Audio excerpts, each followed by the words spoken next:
Are these statues?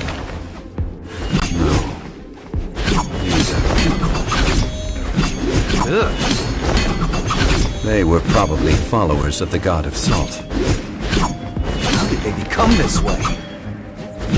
What in the world is hidden deep in this ruin?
Look at this!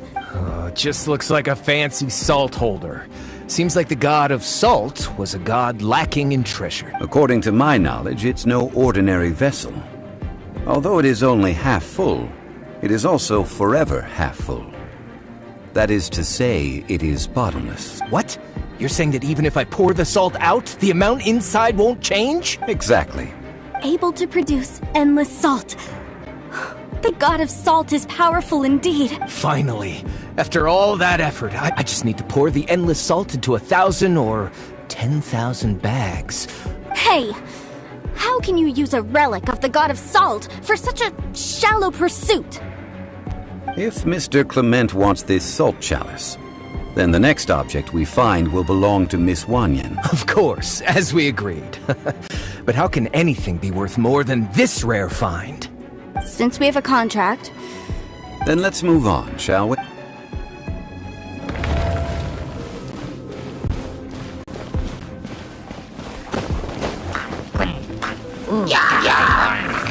Solidify!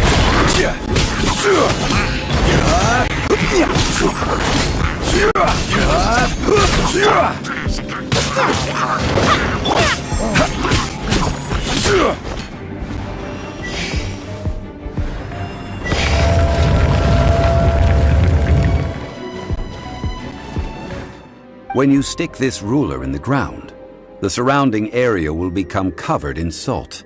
much like a rising tide covers the earth. The deeper it is stuck in the ground, the more salt will appear. It is essentially a bumper harvest of... That's even better than the salt chalice! Well then, according to our contract, the salt ruler goes to Miss Wanyan.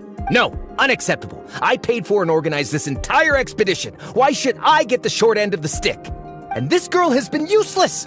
Why would she get anything?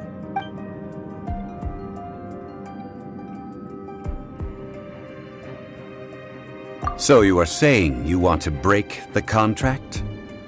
So what if I break it? Now that I've seen how the mechanisms in this ruin work, I no longer need you. Let's not forget who hired who here. Why should I let you make the rules? Because you agreed to a contract.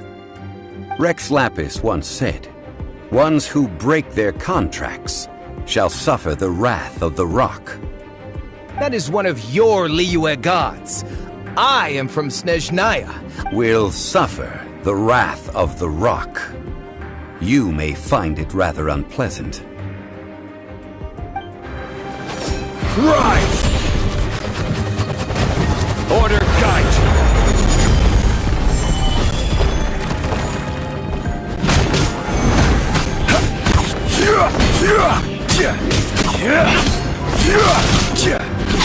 Rise!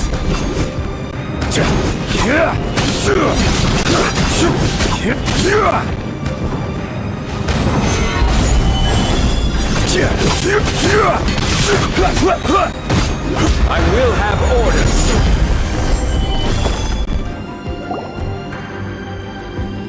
I shall confiscate your treasure as you are not worthy to continue any further into the ruin. Leave this place. Oh, darn you! Just you wait.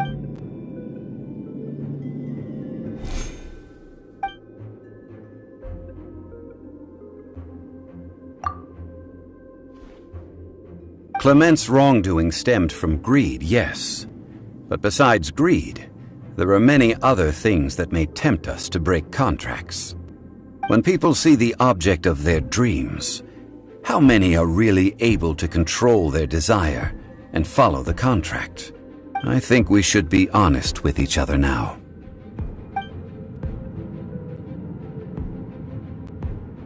That in truth, not a single member of this archaeological expedition came here for archaeology. Why do you say that? Miss, you lack even the most basic archaeological knowledge, and can recognize naught but a few simple relics. However, you are an expert when it comes to anything regarding the god of salt. You aren't interested in archaeology or relics. What you're really interested in is the god of salt. I believe those legends about the god of salt that you mentioned on the Pearl Galley are passed down between generations at Yinyuan Hall. Okay, that's enough. Sir, you are indeed a man of great knowledge and talents. I seem to have been right to seek you out once I plucked up my courage. You're right. I'm not a scholar of archaeology. I come from one of the 8 trades under the jurisdiction of the Qixing, Yinyuan Hall of the salt industry. Our ancestors were those protected by the god of salt all those years ago, when the Archon War engulfed the land in chaos.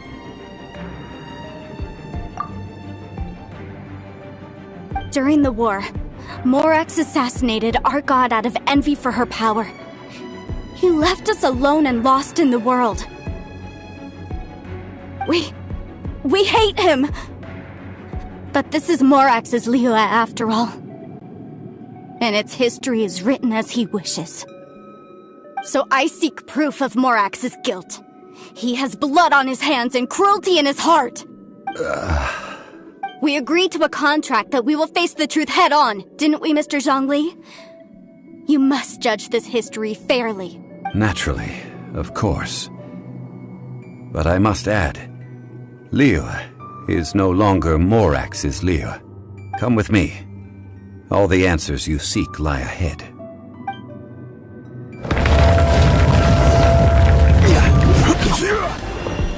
Huh? Rise! Rise! Rise!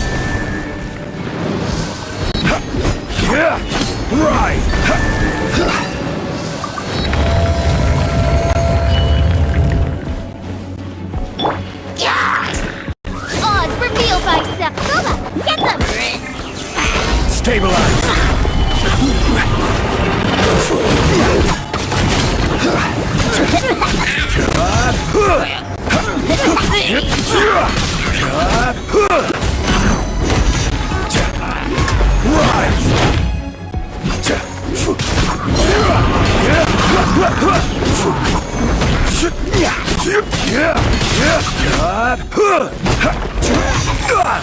Crumble!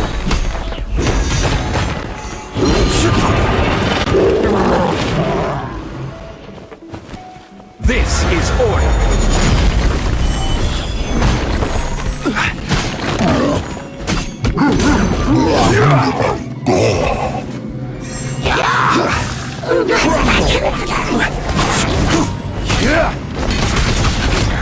Quake!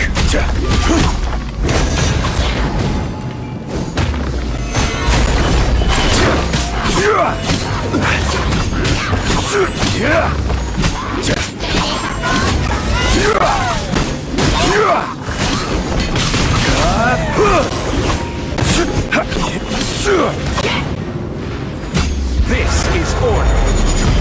Crumble!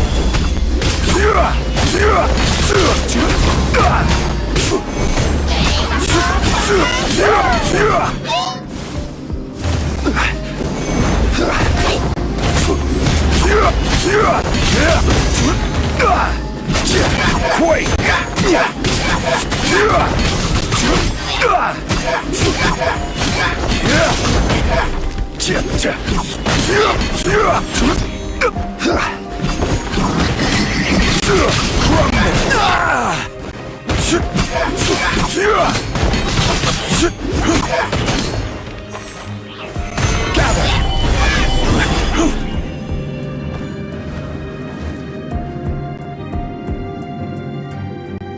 This is a sword? Aha! It's a broken sword! This is proof! This proves that the God of Salt had to fight back. Fight back against the evil Morax. But sadly, she was defeated. The power of this sword surely is much greater than that of the Salt Chalice and Salt Ruler. If we can repair the sword, then we can show the world the mighty power of the God of Salt. 2 pieces of a broken sword. From an archaeological perspective, these are 2 separate relics. According to the contract, you can only claim one. Why? We were alternating claims to treasure, true. But Clement is no longer here. Yes, but the only one object per claim clause still holds true. You cannot take 2 relics at the same time. This logic!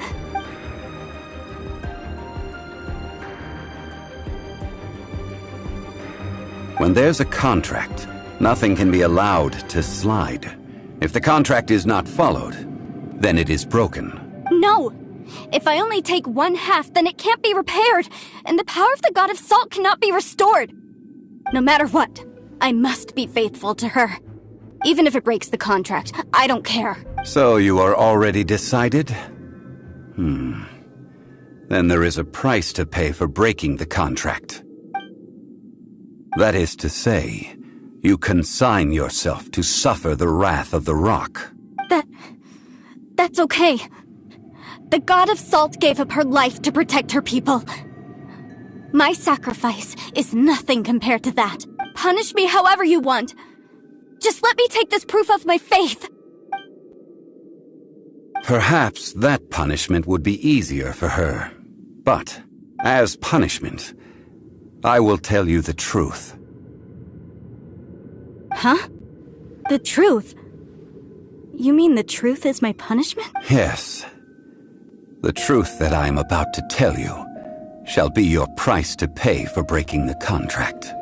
I'm afraid to say that the God of Salt, Havria, was not the powerful god you imagine her. Rather, she was a small and weak god, who yielded to all other gods. When it came to war, she lost, never able to win a seat among the seven. What? During the Archon War, the gods of this world used all their strength and cunning to vie for control of Tevat. But Havria instead chose to flee. She thought that by giving up before a fight could start, she could save herself and her people from the war. However, during such a long war, there is no end to the advances of aggressors. After making countless concessions, Havria lost all of her lands, until only one small haven remained. No. No! It can't be so. In her last days, she had not even a single blade to defend her people with. Not even a single blade? This sword is not a relic belonging to the god of Salt, but is instead the murder weapon used to kill her. Murder weapon? No! That's not true! That can't be true! You're trying to test my faith in the god of Salt! As I said before, I only state the facts. Preposterous! You are a follower of Morax! Don't try to trick me!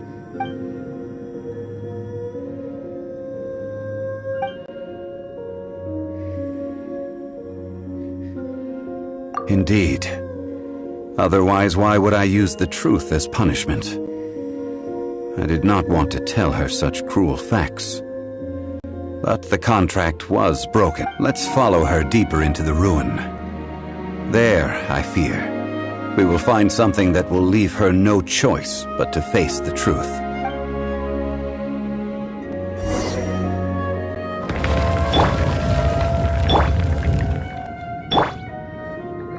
Let's dance!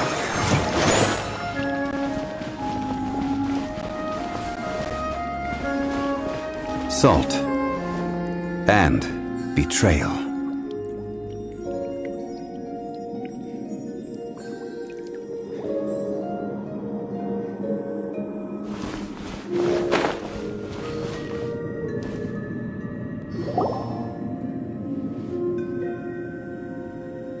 What are all these?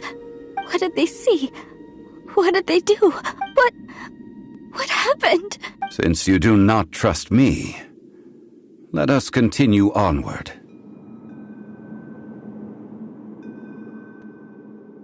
That which lies beyond this door will show you all that happened back then.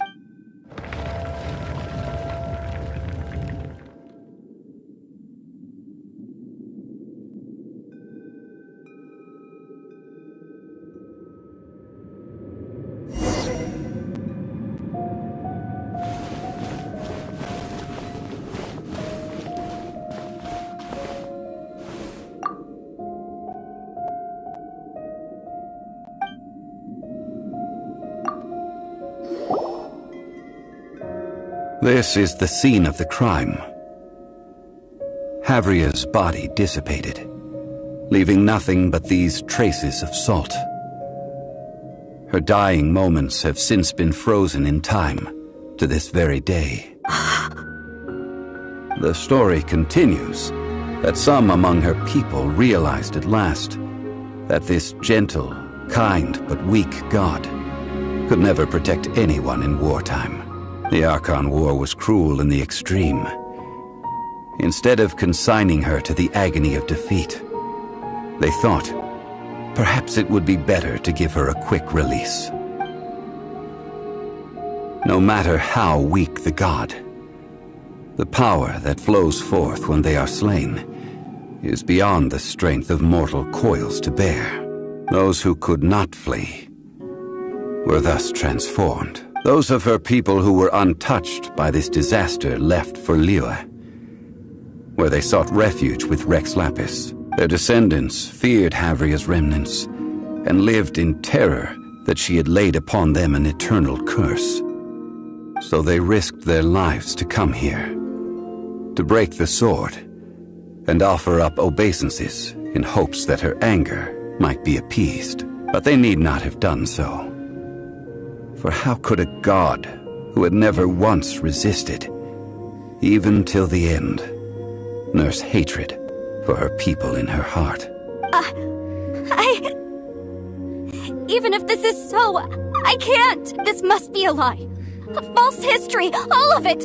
Don't you dare try to shake my faith!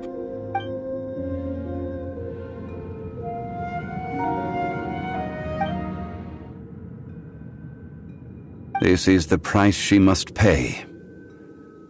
Yet I would not call it a bad thing. Judging by how she appeared, I fear that she will struggle for a time. But even if she may not escape that struggle immediately, simply recognizing the truth is good enough for now. No, indeed. How sharp of you. Yet this is not a matter of wisdom. Only age. Faith in a god who has already passed will do you no good. So it is for Havria. And so it is for Morax also. All right then. Now, would you like to accompany me in taking a trip to Guyanstone Forest? Treading old ground, telling old stories. One cannot help but be reminded of old acquaintances.